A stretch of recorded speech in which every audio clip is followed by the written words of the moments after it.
On this bright and early morn, hello everybody. Welcome to CreepTime, the podcast with Silas, Dean, and Stu. Hello, Stu. Hi, everybody. Hi, Silas Dean. Good morning. Good morning. Good morning. We normally record these late at night when it's extra creepy. I know, but it's given me an extra sense of, I don't want to say pizzazz for this case, but because I'm up, when you get up early in the morning to do something, you feel a little more energized to go at it. Yes. That's how I feel right now. I don't know if it's the Nespresso coursing through my veins like straight heroin. But well, lay it on me. Well, I'm excited. Okay, I will definitely jump straight in because there's a ton to get through on this case. But before I do, I will just say thank you to the Creepers yet again for continuing to spread the word on CreepTime, because we see all of your comments. We see all of the way that you interact with the podcast, and we love it. We appreciate you. And thank you again for all of the case suggestions. I think this was a suggestion from one of the Creepers on TikTok. Oh my gosh. Yeah, people have asked for Jaleayah Davis for a long time. And I knew the case really well. I've just refrained from talking about it because it's really hard to cover this case on TikTok and on YouTube because of community guidelines, because it is by far one of the most graphic that I think we've probably covered. I didn't know we were doing Jaleayah Davis. Oh my gosh. You didn't? No, I don't even think you, because I know you wanted me to not do research on this case. So I didn't, but I don't think we ever said which one we were going to talk about. So I'm I don't know anything about this case. Truly, I don't. I just have heard you mention it so many times to me, that name, that now I'm extra excited because I really I know nothing. Yeah, I went in, Creepers, and I was like, Stu, I really want you to blind react to this one because it's wild and it's so dark. I didn't know you were that blind that you didn't even know we were covering the name. Damn. No. Okay. All right. Well, should I just jump straight into the top line just to get you up to speed a little bit about what you're going to get into? Yes. Okay. All right. So, the story of Jaleayah Davis. This is the mystery around her death at mile marker 181. Have you ever heard the name, I should ask? Jaleayah Davis or mile marker? Yeah, have you ever heard it in have you ever heard it in the news or any true crime documentaries? I feel like I've only heard it just from in passing. You've been oh, we should really cover the Jaleayah Davis case, and I'm okay. I don't know it from the news. No, this is even better. So I'll just get straight into the top line of what you're going to get into, but I will preface. I almost called you actually yesterday because it's such a heavy case that I kind of wanted to mentally safeguard you a bit, and I was going to call you ahead of time because I wanted you to blind react, but I also didn't want you to go in.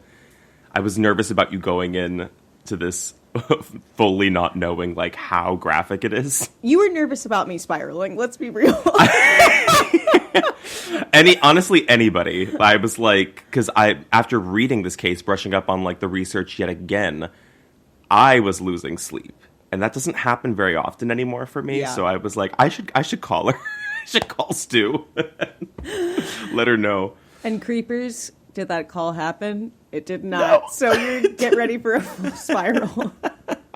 I did text you this morning. You did. You did text me and you said, gird thy loins because you're in for a real one. Whew. Okay. So to jump into the top line of this. So the story takes place on November 19th, 2011, where 20-year-old Jaleayah Davis is reportedly calling her sister during a night out, and she seemed to be, hysterical. She's sobbing. She can be heard on this first call arguing with a friend of hers in the background, and she's yelling repeatedly, "Give me back my keys, give me back my keys." And it's possible that there were multiple people in the background, but also multiple people that she was arguing with during this first call. So that call would end, right? And then the sister is intending to go pick her up at this intersection that she described because it's past 3 a.m. Jaleayah's been drinking, she's intoxicated. So then roughly 5 minutes later, after that first call, Jaleayah calls back again, and she seems even more hysterical. She is crying, she's swearing, sobbing, and she's now yelling directly at her friend Kristen, and she's calling her names. And it's reported on this call from her sister that you can also hear the friend Kristen in the background. Remember that. It's really important. So then she would change her pickup location on this call, and she's going to get picked up 5 minutes up the road at this rest stop off of I-77. This is like right past the border of West Virginia. So her sister's like, what the hell is going on? Like, what can you explain to me, like, what's happening? And Jaleayah just goes, I will tell you when you get here. That call ends. Within less than 12 minutes, something would happen on that highway where Jaleayah's body is then found in pieces. And though this has ultimately rested as this near physically impossible drunk driving accident, there are some details to this case that are extremely mysterious and very hard to ignore. And to this day, what really happened to Jaleayah Davis at mile marker 181 is very much up for debate. I didn't want to give away too much because we're going to get into like the step-by-step of what happened on that night, but first impressions from that top line. Okay, how old is Jaleayah at this point? She's 20. She's 20 like at a years high old. school party? Okay. I think this is like, I don't know if she was in school, if she was in college actually, but this is more of like, it's a house party that then turns into like a club hop. We'll get into like the actual night of and like everybody she was with, but it's a night of drinking where they're kind of like moving around. But at this point, when all of this goes down, it's like 3, almost 4 in the morning. Oh my gosh. And you said her body is found in pieces? That's a light statement of how her body was found. I'll get into the actual details of how her body was found, but yes, in pieces. Oh my God, okay. In a 12-minute window. Actually, even less than that, which is insane. Oh, you know what? Actually, hold on. I just remembered I wanted to pull up the actual 911 transcript for this. Stall for a little bit. Yeah. Oh my Creepers, gosh. I apologize. I had this up before, but I closed it out because I was reading it the other day, and I got so freaked out by it, I closed the tab. Wait, is the 911 call... It's Wait, not I don't recorded. Want to spoil it. It's not recorded, but there's a couple of 911 transcripts on when the body is found, and I wanted to read them verbatim for you because they're intense. So I had them pulled up. I just wanted to make sure I had them pulled up to read at a specific point in this case. So, perfect. All right, so I've got that pulled up. We've gone over the top line. I'm going to get into the actual backstory of Jaleayah, just so you have a little more context about who she was, where she was from, and specifically who the friend group was that she was with that night, because that's really important too. So, for a little bit on Jaleayah Davis and just the dynamic of this group, she was 20 years old. Like I said, she's a woman living in Marietta, Ohio in 2011, which, like I said, you hear in the story that she's found, or she's planning to go just past the border of West Virginia. Marietta is like extremely close to that border. It's a very small, very, very small town. And the plan for the night is that she's going to spend this night out with a group of friends. They're going to be bar hopping, club hopping right after a pregame party at like a house. So it has largely been thought that there is a very odd dynamic between Jaleayah and this group of friends, because the people that she was out with, she'd only known for a couple of months. She had not known these people very long at all, and they are described in this story as a bit of a shady crowd. So the core people she was with were Kristen Bechtold, Jordan Campbell, Freddie Scott, and Katie Nelson. Those 4 are really important, but I would say the most important would be Kristen, Freddie, and Katie, because they remain almost to the end of the story. And while this is alleged, and none of this is confirmed, from my research and from many, many other people who have covered this case, people who have talked to those who are local, it is suspected that this crowd, like I said, is shady, but also several of them have ties to local drug rings, which has also played into some of the mystery behind this, the potential cover-up. And when I first heard this story, I knew that like there were some conspiracies around this, because it was like 1 or 2 of like the people in this group had like parents who worked in law enforcement. Oh, no. Every single one of them has family in law enforcement, local law enforcement. In fact, one of their parents, I think, was the sheriff. So there is a huge conspiracy that there is a cover-up here. Wow. Yeah, I didn't know it was like... I was like, I can see that. Maybe that's a reach if, like, I don't know, somebody has, like, a brother who, like, is a cop nearby. No, every single kid. including Jaleayah, or no? Not just the not friends? not Jaleayah, just the Okay. friends. That's important Gotcha. to note as well. So that's just a little bit of the backstory, just so you know what we're getting into in terms of like the group of people, Jaleayah, and like what the setup of this is. But I'm going to get into the actual night of. So this takes place on a Saturday night. It's November 19th, and it's reported that Jaleayah leaves her house at around 5 p.m. because the first stop of the night is that she's planning to meet up and go to that pregame, that house party. So she leaves around 5. She like texts her mom, Kim.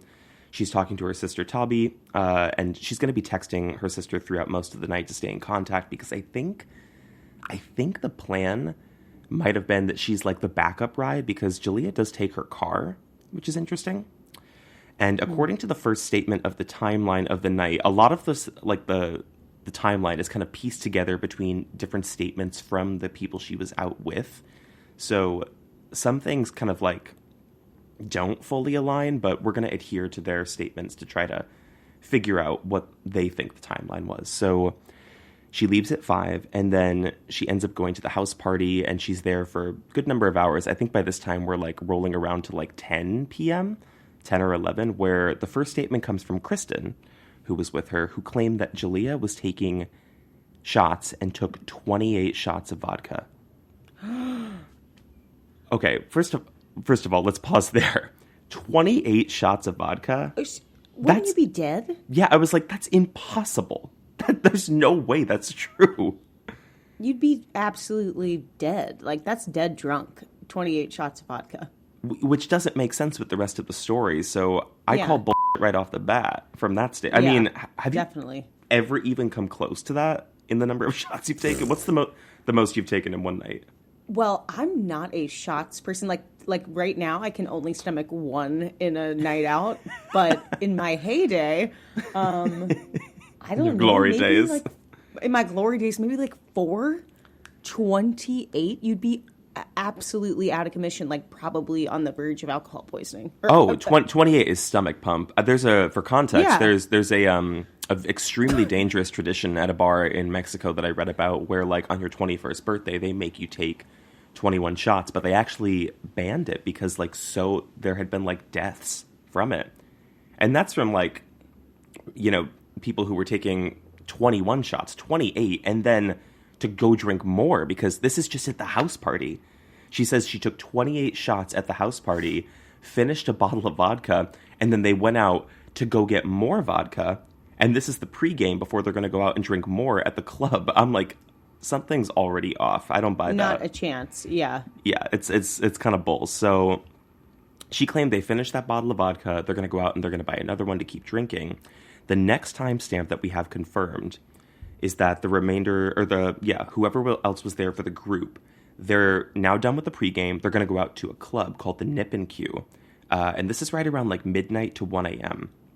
So Kristen then goes on in her statement, and she says that while she's at the club, Jaleayah, she started dancing and grinding with a guy who happened to be an ex-boyfriend of Katie, the other girl who's in the group, which causes an argument and a fight to break out. So that's important to remember, too, in terms of the dynamic and who's mad at who and, you know, where Jaleayah's at. Then we have another statement from Katie's timeline. And she claims that sometime right after 2, they had all left the club, and the plan was to bring Jaleayah back to where her car was parked, which I'm assuming from that statement the intention is to make her drive, which seems shocking. I was just going to say that. What in the world? They think she's going to drive the car? Yeah, this is where the timeline, I mean, the statements go a little, like, off the rails because Kristen, in her statement, she's like, no, she was like, I wasn't going to let her drive. But I'm like, they're driving her to her car. And then Freddie says he was like, she was walking around. She was fine. Like, so much of this is off that what they initially, like, separated all of them so that they couldn't. That's what you do. Like, so you can't, like, have people kind of, like, crossing stories and, like, confirming things. It's better to, like, get them separated and, like, talk to them individually. So 2 a.m., this is what Katie's saying, is that they're headed to Jaleayah's car because they're going to drop her off. I just think that's insane. So what they claim is that they then left Jaleayah at the car, and then they drove to McDonald's, and then they went home. So this is where the timeline starts to get a little strange. So we know that sometime after 3 a.m., this is when Jaleayah's sister, Tabi, she gets the first phone call where she claims to hear Jaleayah on the phone, and she's really upset.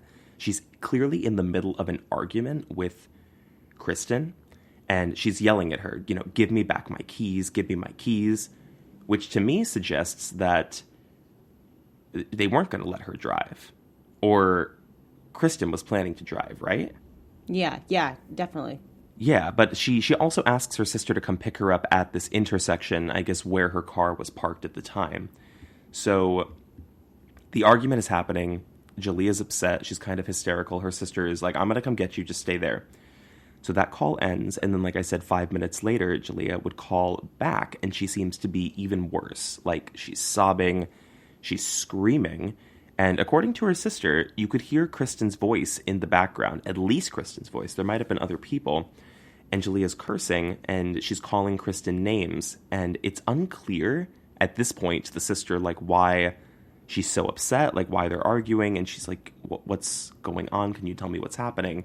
Where Jaleayah says, I'm changing my pickup location to this rest stop, which is right off of I-77, which is actually a little bit closer to her home.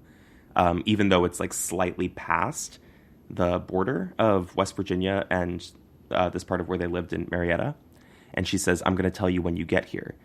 Now, timestamp-wise, that call ends at 3:36 a.m. And this would mark the countdown to those 12 unknown minutes before Jaleayah would suffer some of the most horrific injuries I have ever heard in a case.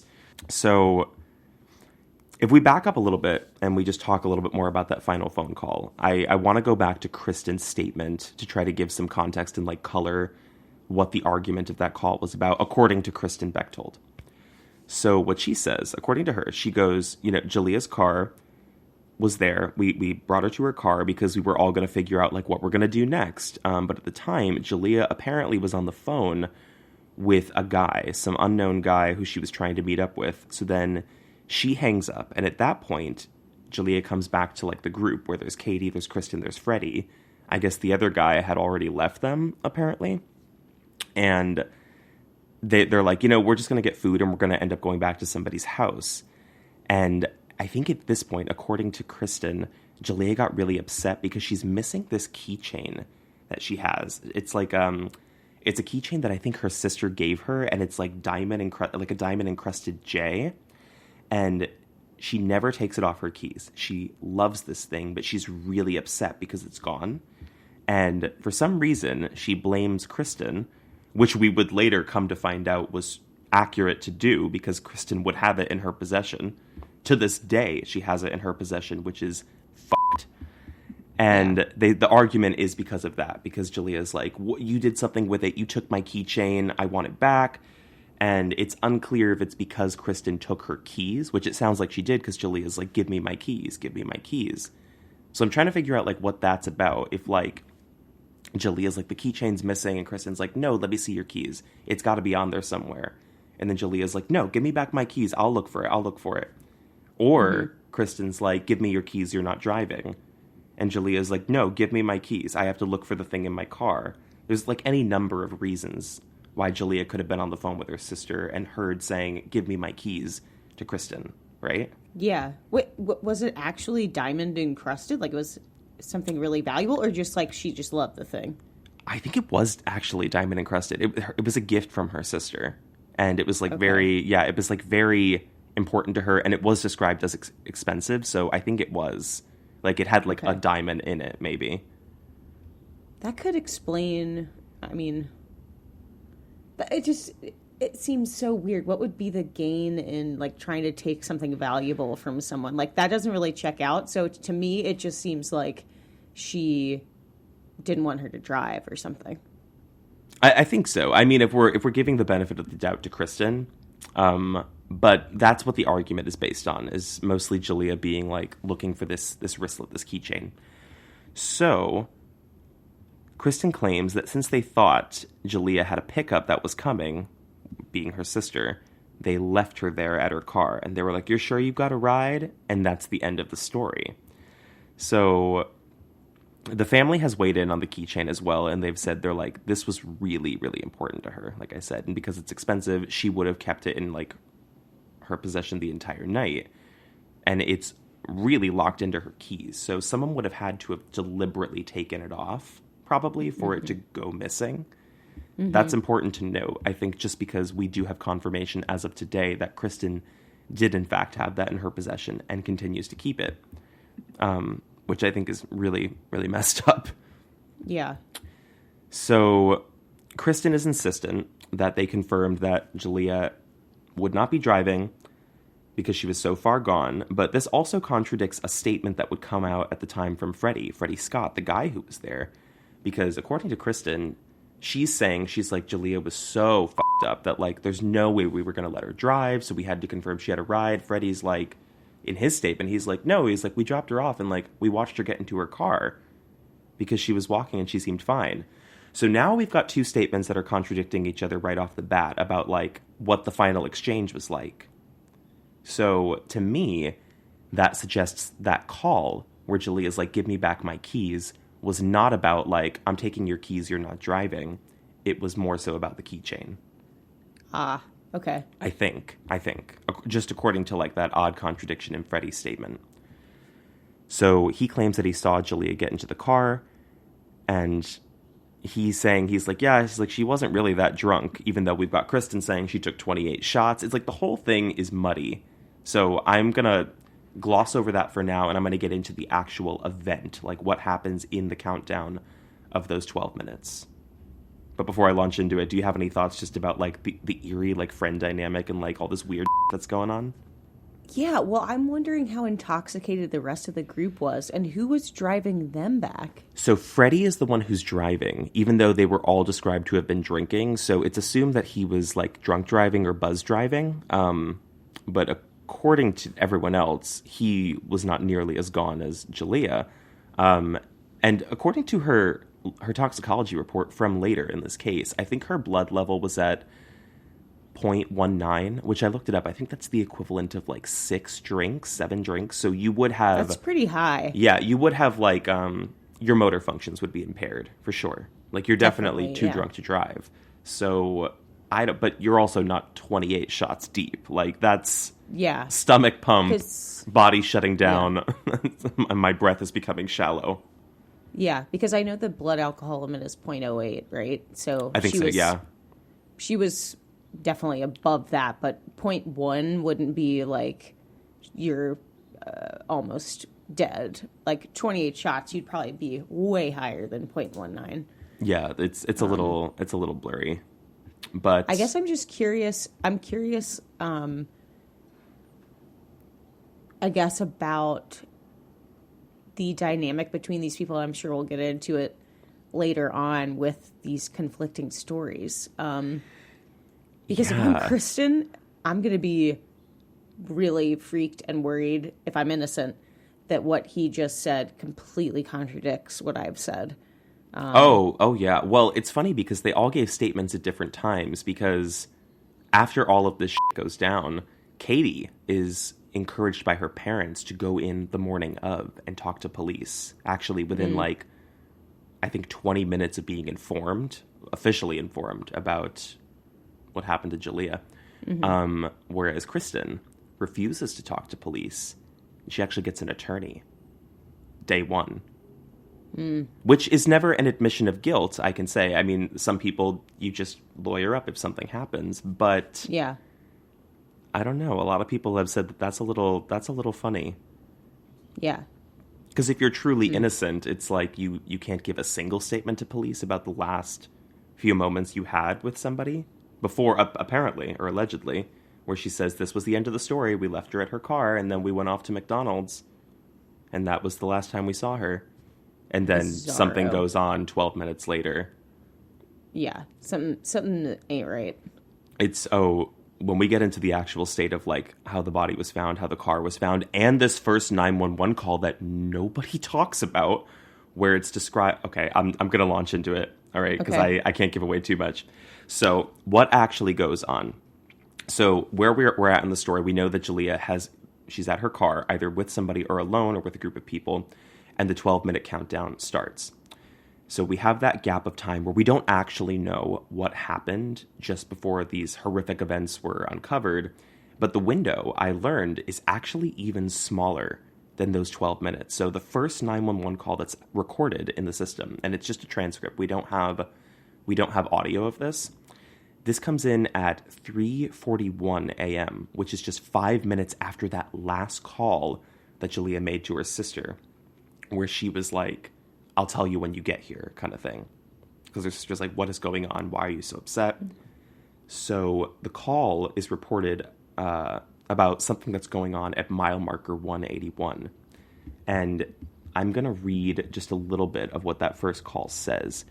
So the 911 dispatcher goes, "What is your emergency?" He goes, "Yeah, I'm calling about a car that's broken down on 77 North." They go, "Okay, where at on I-77?" They go, "On the 181 or so. The lights are on. It's up against the guardrails. Something's going on there, but I couldn't see anybody. It's pretty cold out, so I don't know what's going on over there." "Okay, can you give a vehicle description, like red car or a blue truck?" He goes, "Pardon me?" He goes, "Give me a vehicle description, like a red car or a blue truck. All I know, it's a car. He has his lights on. He's right by the car. He's up against the guardrail. So there's something going on over there, but I couldn't see anybody standing around," which confuses me because he says he's right by the car. So who is he? Is that like a pedestrian? Is that like somebody who's going to check in on something that's going on? Yeah. The he is really interesting because the next 911 call that would come in does not describe anybody else, but it is the actual discovery of the body. And I am going to read that exact transcript as well, because this first call comes in at 3:41 a.m. The next call comes in at 3:48 a.m. From somebody who's turning around from what they just saw. And I will read you this transcript verbatim so you can get a sense of how this unfolds in real time.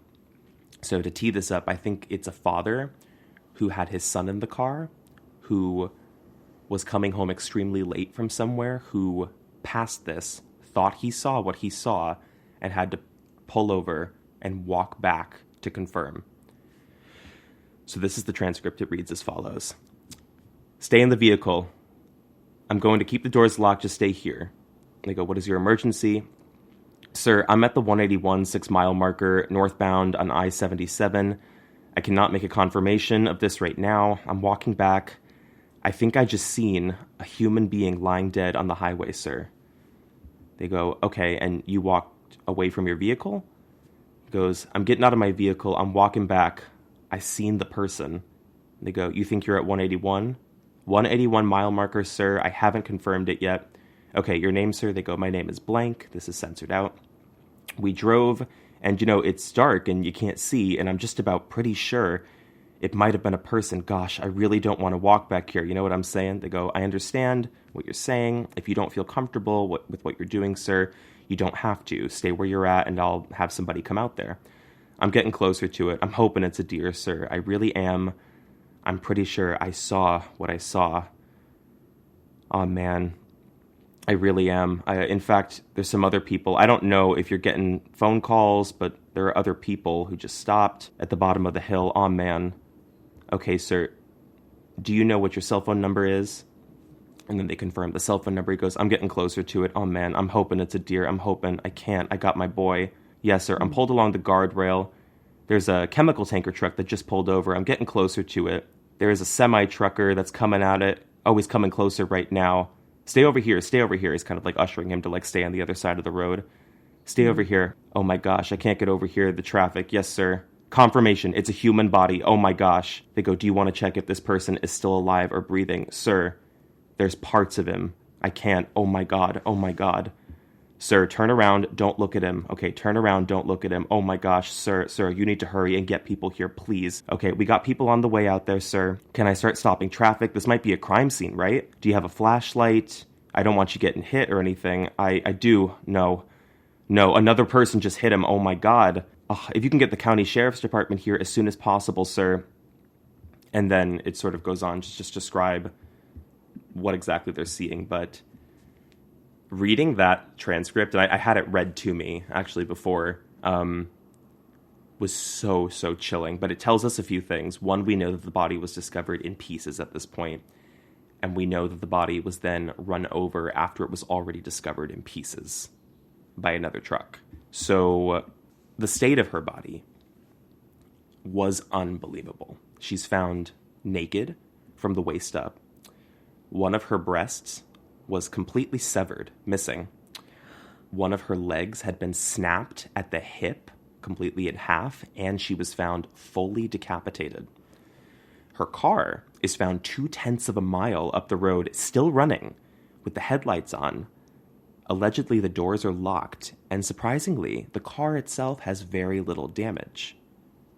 Weird. Also, to mention, while the 911 call is happening, people are already stumbling upon the scene, and the sister, she's already gotten to the rest stop that Jaleayah described off of I-77. So she's there, and of course Jaleayah's not there, so she's confused. But what she can see on the highway is that there's like a commotion back on the highway. Like there are lights, people are stopping. So she pulls onto the other side of the highway, and she goes down to see what's going on, and she actually gets there even before police do. And what's so horrific about this is that she sees her sister in that state before police even get there. I can't imagine anything more scarring and disturbing than that. But the highway gets immediately shut down. Instantly, we've got cops on the scene. And the first thing that's noted beyond, Jaleayah's vehicle being there is that police know, or they see, that she's nude from the waist up. And they're like, where are her clothes? They look to the guardrail. All of her clothing has been folded on the guardrail, placed there. So we don't know how. We don't know how that's possible. Because, this looks like some kind of a horrific drunk driving accident, but what they saw was a pile of her clothes neatly folded on the guardrail, including her bra, her blouse, and her jacket. As they look around at the scene and they look over the guardrail, they see those 3 items that are folded, and then they eventually find her head, which is past the guardrail. And, there are body parts everywhere, pieces of her.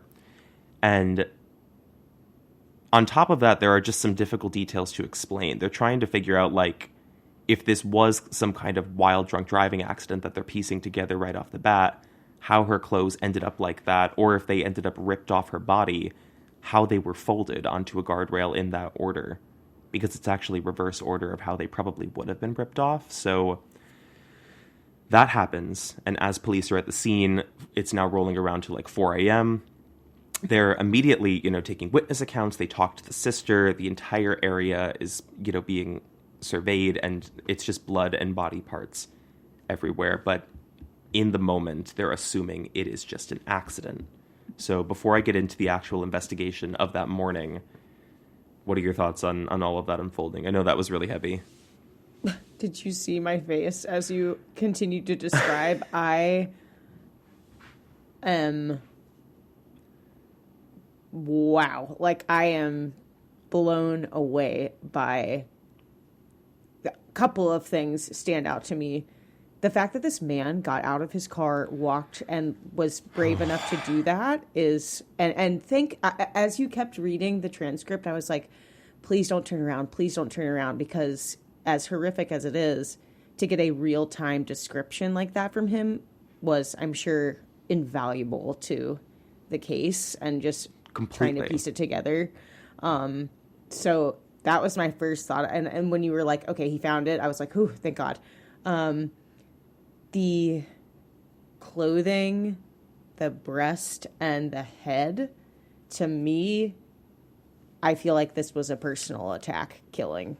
It seems nearly impossible. For this level of damage to happen. Well, it's also really interesting because what we would later hear when we get into the investigation and the recreation of the accident, they suggest that, part of the reason she was found in pieces was because the truck hits her, runs over her after her accident already happens. But if you listen to his 911 call, it's really interesting because you go piece by piece and he goes, sir, there are parts of him. He can't even tell it's a woman because the body is so mangled.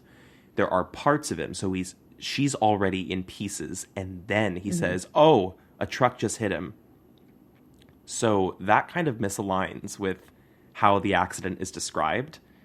And Right. his 911 transcript is really invaluable because you can't refute it. I mean, it's what he's seeing in real time. The first time I heard that, the chills that I got when he goes, confirmation, it's a human body. Oh my gosh. Oh my gosh. I remember, I get chills now, like reading it. I got chills when you were reading it. Oh, it's so freaky. But also, I'm interested in the 911 call that came just before it as well, where they describe, like, there's something going on at that car. Because that person passes, but, like, you would assume if they were passing the car, they would have seen that body scattered all over the road. Absolutely. And it was a full 7 minutes before the body was found. A lot can happen in 7 minutes. Yeah, well, that's a big conversation here. Some people are like, I mean, how could any of this have happened in, like, the window, the time frame that was given? Like, it seems impossible. The whole thing is just, and I have to say, like, we're viewing it from the lens of what's been released publicly by the police investigation, which we have to readjust in our minds because there's a lot of conspiracy that this was a cover-up. So some of the evidence that we've been told is true could be a little manufactured.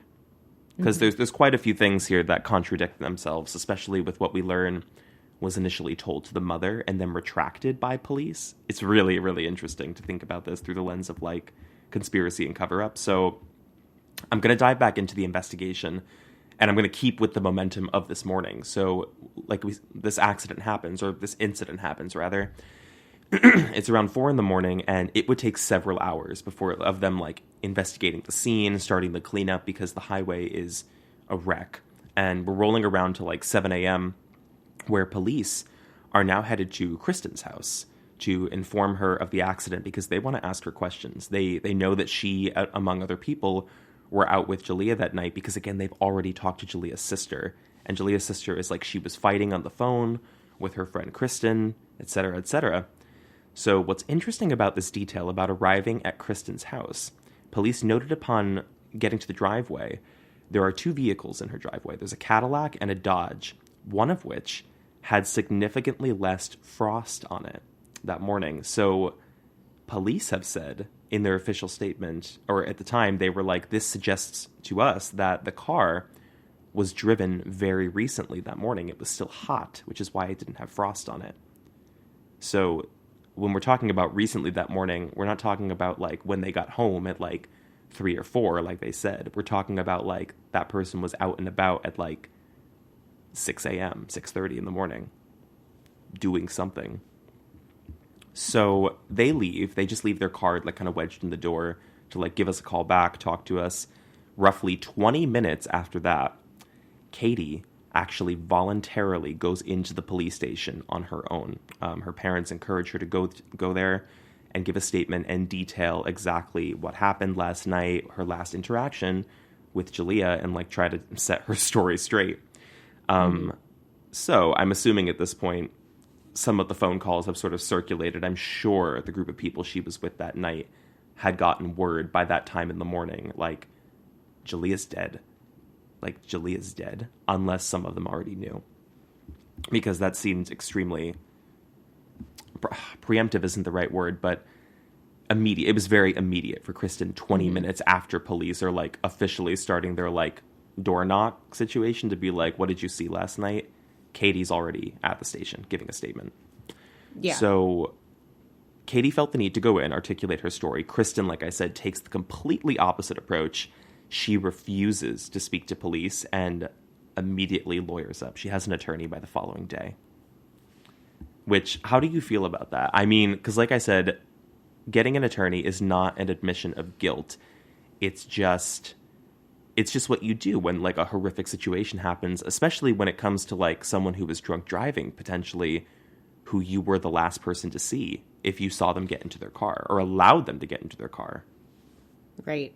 I think also she's probably thinking, my friend saw me fighting with her. Mm-hmm. They knew that there was a conflict happening, and better to protect myself as we go into this, because if she doesn't have a lawyer and she's like, yeah, we were fighting heavily before all this went down, it's just a no-brainer to not, that you're setting yourself up for potentially being pinned becoming for the something. first suspect. Yeah. So I can understand, but yeah, I mean, at that age, for you to immediately get a lawyer is pretty bold, I would say. Like at 20, I think it looks like, really bad on paper in the context of this Totally. case. It looks it looks suspicious. So the police are finalizing their description of the vehicle. Let's go back to like how the car was actually found. So there are some things that didn't really seem to make sense about this car. And about this case in general. We're wondering, how did the breast get removed? How was the clothing removed and folded? How did she get decapitated? How did any of this happen from a drunk driving accident where the car is not totaled? So the car is found basically parallel to the guardrail. The guardrail would have been on the passenger side of the car. So that's not what I thought when I was first hearing this case. I was like, oh my God, a drunk driving accident like this? She must have like gone through the windshield or something. So that would have been a head-on collision. Not at all how the car was found. It was like it scraped along the side on the passenger side, which confused the hell out of me trying to like piece this together. Both headlights are on, as well as the overhead light in the car, which is interesting. There's a few theories behind that. Or I guess you call it the cabin light. Probably the cabin light. Mm-hmm. So there was damage that was found on the passenger side of the car, indicating that was the where the car made contact against the rail. And they're having a hard time right off the bat in their initial report trying to figure out like how a body could accrue so much damage from something that doesn't really seem to have any sort of damage on the driver's side, assuming that this was a single driver accident with Jaleayah being the drunk driver. It ultimately prompts this 16-month investigation into trying to recreate this nearly impossible... It's an impossible accident to recreate. They were never able to fully recreate it and explain some of the details, like how the clothing got ripped off and like folded on a guardrail.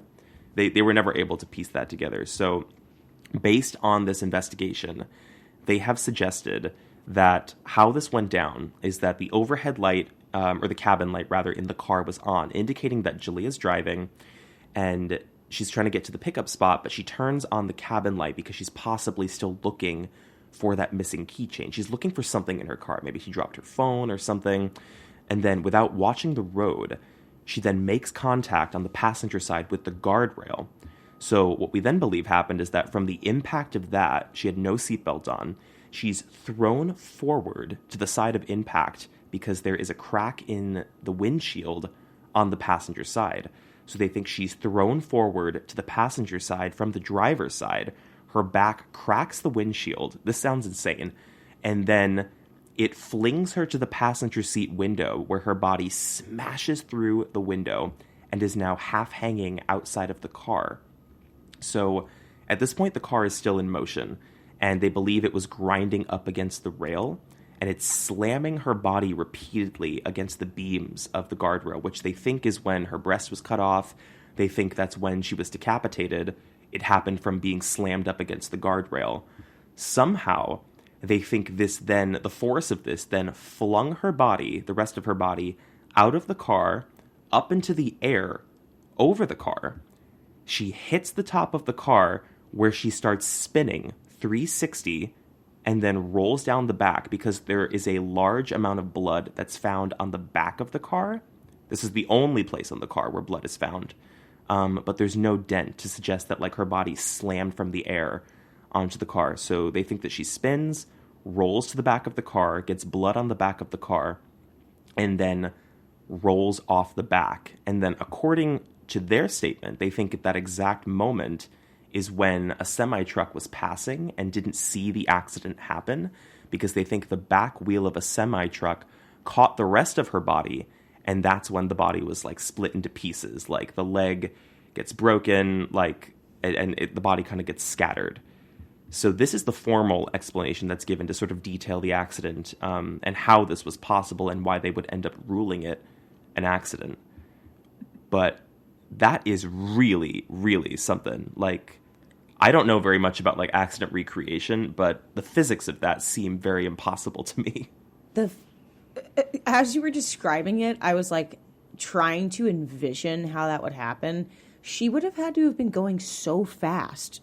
Like, because if she got flung over to the passenger side and the car kept going, she would have had to have been going fast enough that the momentum of the car, I guess it's not impossible, but that it was still, with her foot off the gas, it's still going. Yeah. Right? Well, I guess so.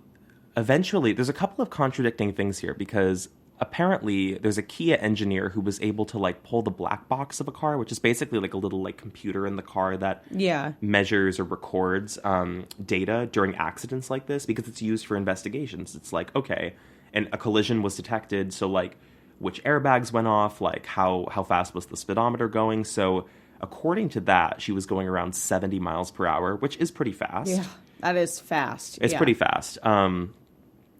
I'm still trying to piece together how that actually happened. So 70 miles per hour, and then she slams the car on the passenger side into the guardrails. So is that what happens like when you like to the side where there's impact, it throws your body towards the impact? Because it stops, right? Like the car hits and like that side stops the motion because you're impacting with something, so it throws you to that side. Yeah, I think. But I guess where I'm a little lost is, so she gets thrown and then she goes through the passenger side window a little bit. Yeah, so she gets thrown to the passenger side and I guess to the windshield first, and they think her back cracks the windshield and then it fully throws her, the force of it throws her to the passenger side window and she smashes through the window, but she's only half hanging out of it. So her legs are inside the car, her upper body is outside the car, and they think it's up against the guardrail, still in motion, so it's her upper body is just being dragged against the guardrail, like boom, boom, boom, up against beams. They think that it cuts off the breast, pulls all of her clothes off, bra, blouse, and jacket, and somehow folds them on a guardrail, and then her head is decapitated from one of the beams. But then, it doesn't stop. That's the crazy... I mean, I'm tracking with all of that. Yeah, I'm like, yeah. far-fetched, but like, possible, but I suppose. Yeah. I just don't understand how the momentum and the pull of that then drags the remainder of the body that's still intact, including, like, I guess what's left of the torso and the legs, out of the car, up into the air over the car, and then it hits the top of the car and starts spinning. What? Like, how? Also, was there blood on the blouse and the bra? There was, yeah. Okay, well, that makes me... I was going to say, this would all be null and void if the clothing is, like, untouched for some reason. The clothing has blood on it, but it does not have the kind of damage that I think the torso of the body sustained. Like, for example, the head is decapitated, so I'm assuming the majority of the blood is pooling from the neck. Yeah. The neckline of the clothing does not have that kind of blood on it. It's like wipes of blood. I swear to God, Stu, if you look, because you can see the clothing, like the mother's released pictures of it, it's like somebody wiped their hands on it almost. Like they're like wiping. What? It's insane. So she's thrown up into the air over the car, hits the roof of the car. No dent. This is just according to their investigation. She spins 360 and then rolls down the back. And then I guess that's when like the part of her that's bleeding, which at this point would be the neck, touches the back of the car because there's so much blood found on the back of the car. That is wild too. Also, there's no blood that's found in the window, the passenger seat window that she was allegedly hanging out of. Yeah. So they're saying she's smashed out of the window and she's being dragged along this guardrail, but they never found any blood. They never found any hair fibers, and they never found any clothing fibers of her on the actual passenger seat window. They just believe that she was hung outside of it and was dragging along this rail. But what about the guardrail? Did that not have blood on it? It did, yeah. So here, I think there are a few things here that are definitive because I've looked at it from the perspective of like, what has the mother released and what does the mother believe, Kim Davis, and what have the police released? And there are some things that are difficult to refute. There is like visual evidence, and there was brain matter that was found on the guardrail, which to me indicates the head was definitely decapitated on the guardrail somehow. Right. I don't know right. if it was that she was hung out of a window in her car from her own accident, but I've also run through the scenario. I'm like, did somebody hang her out of a window and slam right. up against a guardrail? I mean, But then her mother and her family also believe that she wasn't even in her car. They think that she was, like, hit with a car intentionally into the guardrail, which I also have a hard time, like, trying to piece together all of the... I feel like I'm just very ill-equipped to understand how accidents like this unfold from a physics standpoint, because it seems impossible, but I guess nothing's really impossible because we're just not used to seeing, like, or understanding how a body, I don't know, goes through the motions of something like this. I guess it's possible. The thing that confuses I'm fully me... with it. Oh, yeah. Well, I was going to say the last part of it that confuses me, I don't know if this confuses you too, is that they say in their investigation, the recreation, that as soon as the body rolls off the back of the car, it immediately gets caught under the back wheel of a semi-truck, which does not align with that 911 call, because on that call is when he says, oh my God, it just got ran over by the truck. So that didn't those two things did not happen, like, at the same time. Like, the accident wasn't going on while the back wheel of the semi-truck happened to catch the body in those, like, 3 seconds that this whole thing happened. The body was already on the ground. Unless two trucks did it, but that just seems... when you drive a truck, wouldn't you feel a body that you just picked up or hit? Like... Maybe. I mean, I don't know. I really don't know. I would think so. But also, isn't it the trucker... There is a trucker who calls in from that first 911 call, I thought, who's like, something's going on at mile marker 181, which... The confusing part about that call is when they say, I didn't see anybody around there, but he also says, like, there's a guy standing there. There's a guy standing there. What does that mean? Like, as far as... Because it was before the other 911 call. So it's definitely not this guy who called and was like, I've got my boy in my car. So it's... Is he referring to the cars? It's not somebody with another car. It's somebody just with her car, which is weird. It's the car solo. There's something going on at mile marker 181. He's up against the guardrail. There's a guy standing there, but I didn't see anybody around the car. Those two things confuse me. Meaning, like, I didn't see anybody around the car. Like, I didn't see another car, I think is what he's suggesting. Yeah. So I don't think it's like an accident, like a 2-car collision. I think this person got into an accident. He's just standing there by the car. Who is the... Oh. It's almost like somebody found her and, like... Okay, here's the other thing that I want to know from that first 911 call. If she was going 70 miles an hour, I guess once this first call happened, the car had maybe stopped motion. Like, it was just banged up against the guardrail? Okay. Yes, completely at a stop. Okay, at a stop. So then it almost seems like somebody would have stopped and, like, or been with her to get out of the car and fold the clothes or whatever. Like, it just does not make any sense. The folding of the clothes, I'm never going to be able to understand, even from either perspective of, like, this being a single person accident and, like, how that happens from the accident, or the conspiracy that someone was with her in the car. I don't understand why they would fold the clothes then, unless, like, how they even got them off her body. Unless she was made to get nude before this all happens. Like, coat comes off, shirt comes off, bra comes off. I don't understand. Or, like, oh God, this is. It's a freaky ass case. But is there a world in which someone from the club would have, like, come out to her car and, like, they would have started to drive together to, like, I don't know. That's what I thought. Or something? Like, yeah. The whole thing that I thought was, like, I'm like, was there someone following her? Like, because I thought, I'm like, okay, if Jaleayah's driving, maybe, like, Freddie Scott is in his car is, like, following that car. Or, yeah, maybe Jaleayah is, like, meeting up with the guy because there was someone she was trying to meet up with that she was calling, allegedly, according to Kristen. I don't know. There are some other details to this from the investigation that I should get into that might actually throw this even further. So we've gone through, like, their version of, like, how they think the accident was physically possible if this was a single driver accident. So we know that some of these details don't add up and they weren't able to explain everything. So now we have a few details in the investigation where things go pretty sour.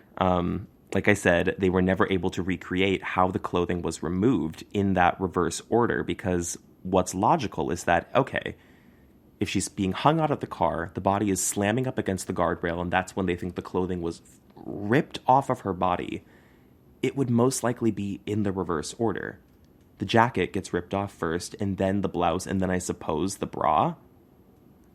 I think. Yeah. I don't understand how it was laid out the way it was laid out. To me, that indicates that there is no way around it. Like, that clothing was removed somehow from her torso, either after or before all of this went down, and was hung up individually on the guardrail. I just don't know how it happened. They also prematurely assumed in their investigation that this was a solo accident because, again, only the driver's side airbag was deployed, which would make sense because, like we've talked about before, in the passenger side, there has to be weight on the passenger seat for the other airbag to deploy. However, Stu, Kia brings in an engineer to inspect the car independently. And this is when they pulled the data, and they're like looking at it to get the black box data to see like how fast was she going, what was going on. As it turns out, the passenger side airbag had a defective code and apparently was supposed to deploy, which they can't say one way or the other, but suggests that there was weight in both the driver and passenger seat at the time of impact. What? Okay, see this.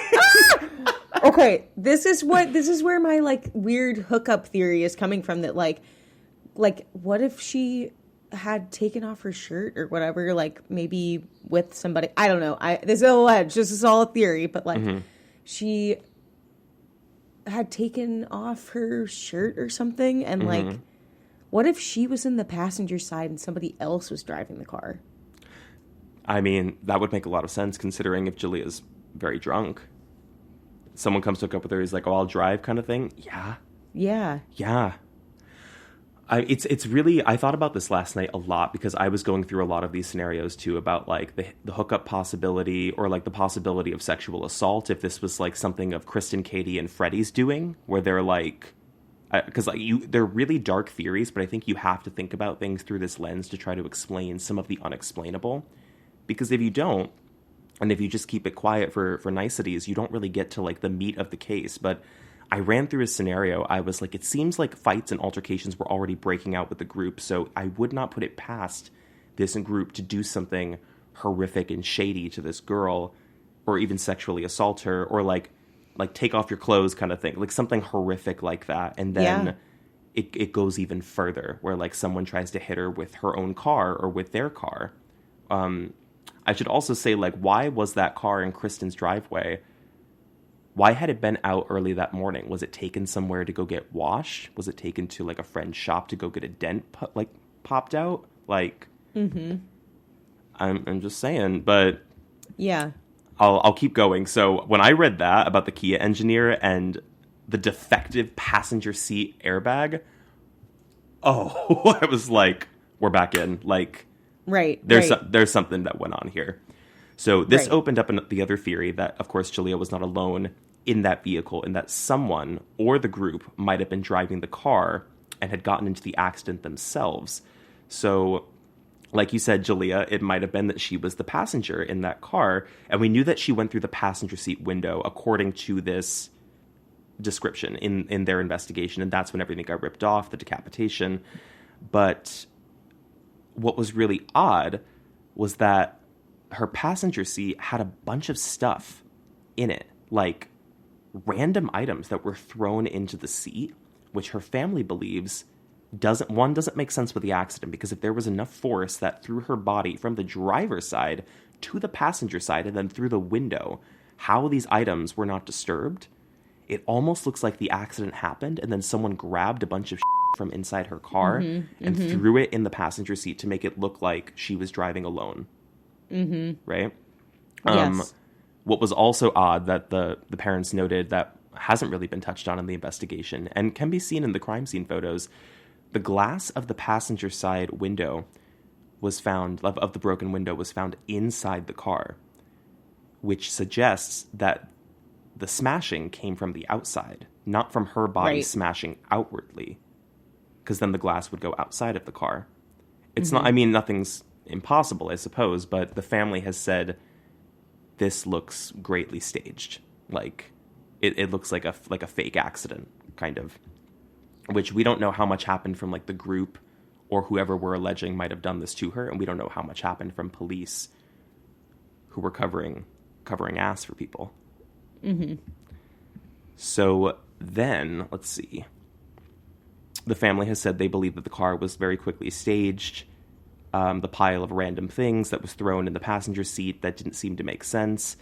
And then they think that Jaleayah's keys were then used to lock all of the doors and then were thrown through the smashed window on the passenger side back into the car. And then everyone speeds off in Freddie's car or something. So the pile of the clothing, it's suspicious, and I don't even think it was noted in the original investigation why those things were not disturbed. And what also seemed to be unexplained, like I said, that passenger seat window hanging out, the head, the chest, all of that happens. The clothing gets removed. None of the fibers of the clothing, no blood found on the passenger seat window. All of this is leaning into Kim Davis's theory, saying that the passenger seat window being smashed was like something that happened after the fact. Like that happened from like somebody trying to like throw her keys back in the car kind of thing. Mm-hmm.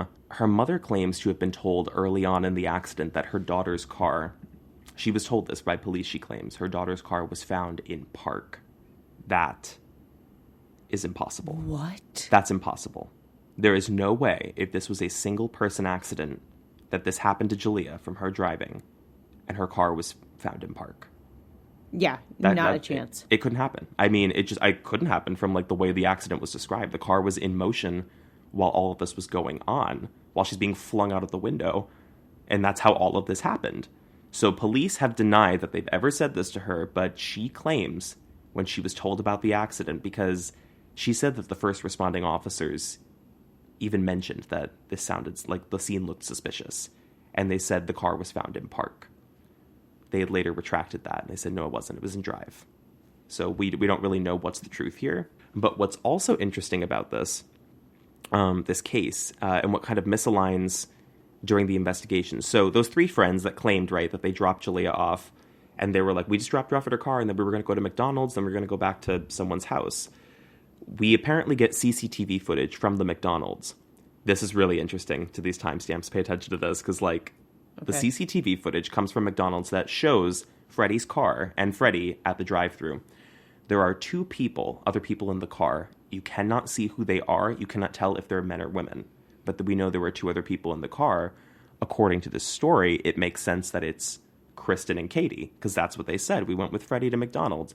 That's timestamped at 3:32. Why this doesn't make sense is because that second call of Jaleayah to her sister happened at 3:36, where Kristen can be heard in the background, even though Kristen said that she was in Freddie's car, which allegedly was at McDonald's just, 4 minutes beforehand, 6 miles away. It's not possible. Doesn't make sense. Doesn't work. Like, so yeah. Was there a third car, I guess? Like, had anybody else driven their car? No, I don't think so. I'm curious about, like, the other person who was there. Let me get their name again, because they completely fall out of the story. I don't know why they were grouped in, but, like, they completely fell out of the story. Who was it? Oh, Jordan Campbell. Yeah, I don't know where they come into play here. I think they were they were there for, like, the house party in the club. But why they were grouped in with this trio of, like, Katie, Kristen, and Freddie, I have never understood. I guess the reason I was asking was, is there any world where they would have said, like, well, we're going to follow you and make sure you don't, like, you know, if you're going to drive, we're going to follow. And then, like, Kristen gets pissed and is like, let's, like, with her or something and, like, start, you know, like when you can kind of, like, ride somebody's tail. And I didn't know if, like, they were doing that to mess with her. And then it went too far and she ends up, like, going off the side and, like, they're like, holy shit, like, we have to cover this up immediately. But you don't go to you wouldn't go to McDonald's, like, after that. Or Well, the before that. McDonald's You know what I mean? times, I totally get what you mean. The McDonald's timestamp is also interesting because I was never sure if the timestamp that was given was provided by the McDonald's or if it was provided by police, because we have to look at this through the lens of like every single one of these kids has a parent or relative who's either a sheriff or works high up in law enforcement. So this looks like an initial attempt at an alibi footage with like a fudged timestamp that then also didn't make sense with like when this phone call happened and what the sister heard. Because the sister heard, she said, I heard Kristen in the background. Jaleayah was yelling at Kristen. So I don't know how much weight I can give to the timestamp with Freddie's car being at McDonald's 4 minutes beforehand. But if that is accurate, we also don't know who the other two people in Freddie's car were. One of them could have been Katie. One of them could have been somebody else. It could have been Jordan. It could have been, we don't know if they were men or women. We just know there were two other people in that car. My thought, I was like, okay, what if the timestamp is correct? Where like Freddie, Katie, and like maybe somebody else all did go to McDonald's. They left and Kristen was like, Jaleayah, give me your keys. Like, I'll drive you to the rest stop kind of thing. That's exactly what I was thinking. So I'm thinking at that point, maybe Kristen is the one who's driving and Jaleayah might be in the passenger seat, which would make sense for like the initial impact of the windshield and then getting thrown through the window, maybe. And then I think maybe while they're in the car, I can see a scenario where like Jaleayah's still upset about the keychain. She's looking for it. She's got the cabin light on. They're fighting. That maybe that's even when the call happens because Jaleayah's drunk. She's screaming from the passenger seat and she's like yelling at Kristen, who's driving her own car to bring her to the rest stop. Mm-hmm. And then while they're fighting, physically they're fighting, they accidentally get into the wreck. Somehow Jaleayah gets thrown out of the window from that, and all of that stuff happens. Maybe the clothing gets ripped off and it's just kind of scattered like right there by the guardrail. So Kristen is fine from the accident. Her airbag deploys. Jaleayah's did not in the passenger seat. She panics, but like also maybe after McDonald's, Freddie is already on his way to go get Kristen, because that was the plan where she's like, I'm just going to drop her off at this rest stop. Can you come pick me up after in your car, Freddie, after you stop at McDonald's? Maybe something like that happened. Does that make sense? It does make sense until I think about how did Kristen get home then, because I just can't see her like running all the way up to the rest stop, not being seen by Jaleayah's sister and Freddie getting her and her not being visibly. Well, that's like, if she ran to the rest stop. I mean, maybe the accident happens, she's freaking, doesn't know what to do, and just picks up the clothes immediately because she's debating. She's like, do I call police? What do I do? I call police? I'm drunk too. I could be implicated. And she's holding the clothes because maybe she has blood too. Mm-hmm. Just throws them on the guardrail and then darts off into the actual like woods or something off of the highway. Yeah. And somehow gets around to like call Freddie to be like, you have to come pick me up at like this area or something. Yeah. And all three of them just stay quiet. They're also helped by like parents and family members who work in law enforcement who were like, don't say anything. Like, what, we've got you kind of thing. To me, that sounds like the most plausible. Also, because let us not forget that the cabin light was on, which to me indicates one of two things, maybe that Jaleayah was still like a hot mess trying to look for this keychain and was like, I'm going to find it, pressing the light. And when you drive a car, I don't know if you ever, like if your parents ever said this when they were driving at night, but don't turn on the cabin lights because we can't see out the back and the front is harder to see. So I wonder if that just like threw Kristen off and she went flying. Or if they were like fighting in the car, like trying to get this keychain or whatever it might have been. Oh, any number of things could have happened. That tracks for me totally. I mean, I'm trying to piece together the scenario that the family is suggesting where they say Jaleayah was already out of her car and that someone hit her with her own car. That's what they've said. Well, what about... Okay, so if they think that that's what happened and the car was in park, what if there's a world where the initial, like what we're describing, the tussle, and then they end up hitting the guard rail. She goes flying out the window, decapitation, whatever. And then this person, Kristen or whoever, freaks and is like, I need to hit her body to make it seem like something else. Oh my, I just remembered. What? The other thing that Kim Davis, the mother, has said that has never been touched on in the investigation: blood marks on the highway from Jaleayah's tires. How did that happen? She was how does that happen? She was run over. She was run over. Yeah. Yeah. Your theory just like and that would put that into my brain. And it would explain why the car was in park. Yeah, allegedly, according to Kim Davis, she says that's what I was told. The car was in park. Now, how?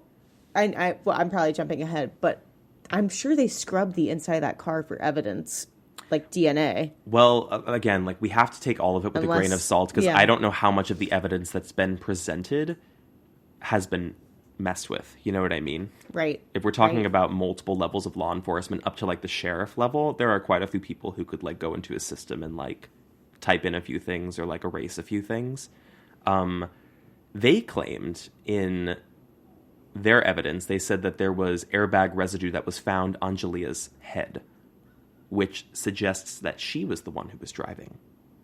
But we don't know if any of that was true or if that was added in to sort of amplify the story that this is a single person accident.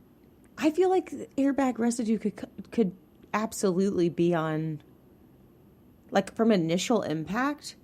If that airbag went, boom, the dust from an airbag could have definitely been a little bit on her, even if she's getting ready to go flying. I mean, that's true. Yeah, it doesn't necessarily have to mean that she was the driver.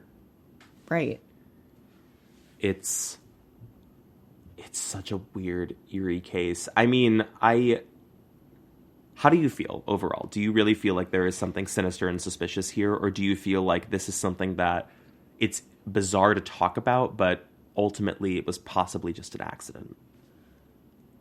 As we got further into it, I mean, my initial gut feeling was something is amiss. I actually don't feel like this was just a freak accident.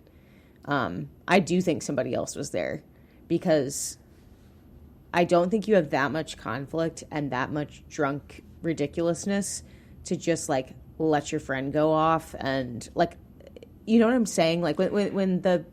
When it's already starting to unravel and people are already getting into conflict and it's unresolved and it's 4 a.m., I don't think that it just, okay, bye, I'm going to go see my sister. I feel like that continues to fester and people get crazier and crazier. The drunker they are, the later it gets, they're trying to get home. So that was my first feeling. And then as we went on, I was like, okay, well, maybe she was just trying to get to her sister because she was super upset and it was just a freak accident. But to me, it sounds like whatever conflict this was intense enough that she and I guess Kristen were not going to resolve it then and there, that they were going to continue to fight. So in my opinion, my gut is that Kristen was driving that car most likely, and something, because you had me at the beginning with the physics of her possibly being in the driver's seat hitting and the decapitation. But just like you said, it all starts to get a little fuzzy for me when you describe her body flipping over the back, 360ing up in the air. It just is crazy. And the clothing coming off and being folded. No. Who would have done that? Not a random person. I mean, it could just be that we're also, the whole time I tried to view it, I'm just an ignorant person to the physics of a car accident. I was I really don't know how, what a body is capable of going through. So in my mind, I'm constantly trying to rationalize. I'm sure, I guess this is possible. I mean, it seems extremely far-fetched and this is glossing over quite a few details, but I suppose it's possible. I would also add that on the theory of Kristen driving or potentially being involved, which I do think she was, even if she wasn't at the accident or a part of the accident, she should be implicated in some way in this story. There's a reason I think that she lawyered up. There's a reason she wouldn't talk to police from the get-go. And just as a reflection of her person, that keychain, again, was found, and it was in Kristen's possession. She has kept it to this day and refuses to give it back to the family, which is fucking weird. Like, so why? Weird. Like, I'm sure she's given, like, some statements or something. She's written a bunch of shit on Facebook where she's like, it's in memoriam or something of my friend, or, you know, it's some bullshit that's like, they lost a daughter in possibly the worst way imaginable. You can't give back, like, the family keychain that her sister gifted. Like, what? Yeah, that doesn't make sense. Something, it almost feels like she doesn't want to let it go because she probably has a lot of remorse for, if we're going off the theory that she did this, she has a lot of remorse for what happened, and, like, that's her last piece of, in a sick and twisted way, her friend. I agree. I totally agree. I mean, I'd be interested to hear, like, some of the psychology behind, like, why people who either intentionally or unintentionally, because I haven't decided whether or not, if Kristen was involved, if I think she did this on purpose, like, caused an accident in Jaleayah's car on purpose, you know? It seems pretty wild and risky, but you do things when you're drunk that are wild and risky. What the psychology is behind keeping the last piece of her, you know? She's also been very vindictive on Facebook, like, towards the family and towards the mother, because, like, this family, they are set in stone. They will not budge from their theory that this was no accident, that, like, Jaleayah was with somebody, there's someone else who knows something, this was intentional, and it was vindictive. And Kristen has come out against the family on Facebook and said, like, they're stalkers, they're insane, like, they come after me, like, I'll come after them just the same. Like, it's a dark crowd of people, like, not the best. To me, it just sounds, I mean, she's doing everything you're not supposed to do if you're innocent. So that, you know what else really, first of all, I think that family knows best normally, and they know what someone would have been capable of and what they would not have been capable of, like their own child. And I would be curious to know if Kim thinks that Jaleayah, in a very like heightened state of emotion and drunk, would have if she thinks that she would naturally have gone to get in the car and drive to her sister, or if she would have just, like, stayed back and like continue to, like, freak out or walk, or, like, I just feel like there's so much more in those 12 minutes that I want to know about. Like, if I knew Jaleayah better, that I could try to decipher what her next move was going to be when she realized that she was super upset. She was in a fight with her friend, and, like, how do I get to my sister? How do I get home? I want to get out of here. Like, right. You know? No, I totally know. For one, I also have to think of it through the context of, like, I know that this happened in less than 12 minutes because of that first 911 call where the car is described as stopped at the guardrail already. Right. So, like, really, all of this happened in, like, 5 minutes, which is so difficult for me to, like, wrap my brain around. I just have a difficult time understanding how somebody else couldn't have been involved if the car is seen at 3:41, stopped. They're saying there's somebody standing by the car, but Jaleayah's body is not seen outside of the car in the road at that point. Mm-hmm. I'm trying to understand how that was missed. And I think the bigger problem here, too, is that, like, I'm viewing all of this through the lens of the evidence that's been given to me, which could or could not be true. So I'm trying to understand a different version of the story of how she could have been decapitated, the breast could have been removed, the clothes could have been removed, where she wasn't in the car. And I don't know how that happens. I don't know how that actually unfolds, unless she's, like, made to get out of the car and, like, walk or something. Yeah. And then it's, like, a game of chicken where somebody, like, goes to try to hit her with the car, but Jaleayah doesn't move and then gets, like, rammed against the guardrail. It's difficult, too, to, like, actually, or it was for them to inspect, like, assess the damage on her body as a whole, because, like, the body had been caught under the wheel of that semi. So it had truly, truly been like completely mangled. Like it was so difficult to tell, like, was this body like dragged up against a guardrail? Was it like hit head on into the guardrail by a car? Like it was found in so many pieces that they just couldn't. They were like, it's been hit multiple times. We know that. Like, it looks like it's been hit multiple times. I definitely think the decapitation and all of that happened by accident and by a hell of a lot of force. Mm-hmm.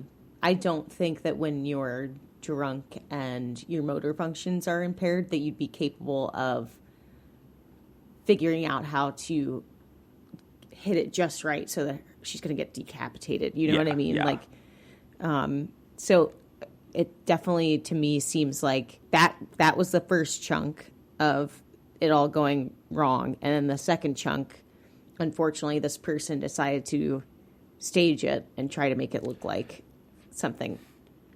I definitely feel there was some staging that went on. I don't know if that was from the person who was actually there or if that was once like a brother who's a cop arrived or like sheriff arrives. Like, I don't know. There's a lot that can go on in 3 hours when it's just police on the scene. And I don't know, 3 out of 4 county. of them. Yeah. Oh, don't even get me started. Marietta County Police. Woo! I've got my theories, gosh. but yeah, like 3 out of 4 of them have like kids who were out with Jaleayah that night. Yeah, there might be some conversations that go on at like early in the morning about how they're gonna explain this story. And the car with the frost or defrosted, I guess I should say. Yeah, found without What? frost. I don't think that's ever been explained either. Nobody answered the door. Kristen's car? We don't know if that was Kristen's car. I'm sure there's some research somewhere that would back that up. I think it was a Cadillac and a Dodge, and I forget which one of them didn't have the frost, but I don't know. I mean, I think there's a wider story here. I just don't know if it's ever going to get told because the case was closed. It was ruled as an accident after the investigation. Kim Davis maintains that there's something wrong, and she wants the case looked at again. I don't know. I don't know if it ever will be, but that's everything that I think we know about Jaleayah Davis. How was that? I know that was a lot, but you jumped right in on those theories there. You're like, we're cracking this today. Like, I mean, do you mind if I just look at photos? I'm already down the spiral. yeah, if okay, do Is so. it really but like, graphic? You won't see her body. You will not see Jaleayah's body. You might see a lot of blood, and you definitely might see the guardrail. You'll definitely see the clothing. Maybe you should look at the clothing first and foremost, because that's interesting too. But like, I'm talking every single picture of this crime scene is available. Okay. Hold on. This is... I feel so bad that you have to go from this case to then like meeting with John's mom. I know. It was like tea and finger sandwiches later in the afternoon. I know. Like, okay. Wow. Oh my God. Tell me what you're seeing. I'm seeing the like blood smearing on the highway. The folded jacket over the guardrail. With the bra and the blouse underneath it. So strange. Oh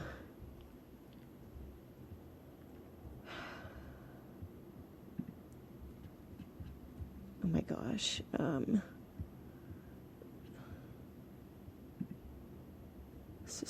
Oh my gosh. The image of the jacket over the guardrail with all that blood is so awful. Oh my God. Yeah, but the entire case is just like extremely difficult to imagine. Obviously, I mean, the body was only inspected by a medical examiner who was assigned to the case. There was no one else outside of the police and the examiner who ever saw the body. The family was not allowed to see the body for obvious reasons. So we have to take their description, their examination, and their word on like how this all looked, how her body was shown. And there's no one was ever arrested. No one was ever... I think that they definitely pulled people in for questioning. I mean, like, obviously they eventually talk to everybody. Like, they pull in Freddie, they pull in Kristen, they pull in Katie. Well, Katie went in on her own. But by the time Kristen goes in, Kristen already has an attorney. So, like, she's got somebody speaking for her. Yeah. And it might have just been for, like, if we're going with the theory that Kristen was involved and police already know she was involved, but they're covering it up, it could just be to, like, have it on paper in their investigation. Like, we pulled Kristen in. We talked to her. We couldn't see any alignment for how she was involved. Oh my gosh. Well, I'm glad that none of these photos show her like actual body. I'm sure that the mother has those pictures actually, because every single crime scene photo was released to her. This is just what her mother has released on Facebook that I think would be allowed. Yeah. I'm looking at like a lot of people noting the blood found on top and underneath the vehicle. And that just, I can't, like that, there are just so many parts of this that none of it makes sense. I mean, yeah, the blood under the car, the tires having blood on them. If this all really was just a single person accident, I am fascinated by the physics of that to understand how that's possible, how all of that could have happened in 5 seconds. Ugh. I don't know if we'll ever really know, but I'm happy that we at least got to talk through it, even if it is a really difficult case to cover, because I do think there's something very sinister about a story like this and trying to unpiece what doesn't make sense and why. Yeah. Well, creepers, once again, nothing good happens after 2 a.m., so it certainly does not. Keep your wits about you. Nothing good happens after 2 a.m., and if anything is taken away from this story, do not trust county police. Do not trust county police, baby. You cannot. Well, creepers, we will catch you on another episode of CreepTime, the podcast. Thank you again for listening to this harrowing case of Jaleayah Davis. Maybe we'll revisit this if, like, new information comes to light, because we've said before, we are a good luck charm for, like, cases getting reopened and solved. Yeah, I mean, any time that we can do a react video or a react phone call again, like we did with Lady of the Dunes. Yeah, I'm praying for those cases for more and more to come to light about what everything. What the creepers were calling out in the comments, if you saw, they were like, "You guys are a good luck charm," because after we covered the Lady of the Dunes, she's identified. After we covered the Delphi slayings, they make a new arrest for who they now certainly believe was responsible. And I think there was another case of ours that had another break. Yeah. Oh my God, after we covered it. Dang, what was it? I'm forgetting now, because we're on episode 15. It was Kylie Rodney. Kylie Rodney. Yes. They finally released the ruling on what they thought happened with Kylie Rodney and her car. So maybe there is something to, like, I don't know, keeping these cases alive in this pod and seeing what comes from it. Yeah. But thank you again for listening. We will catch you guys on another episode. See ya. Bye. Bye, creepers.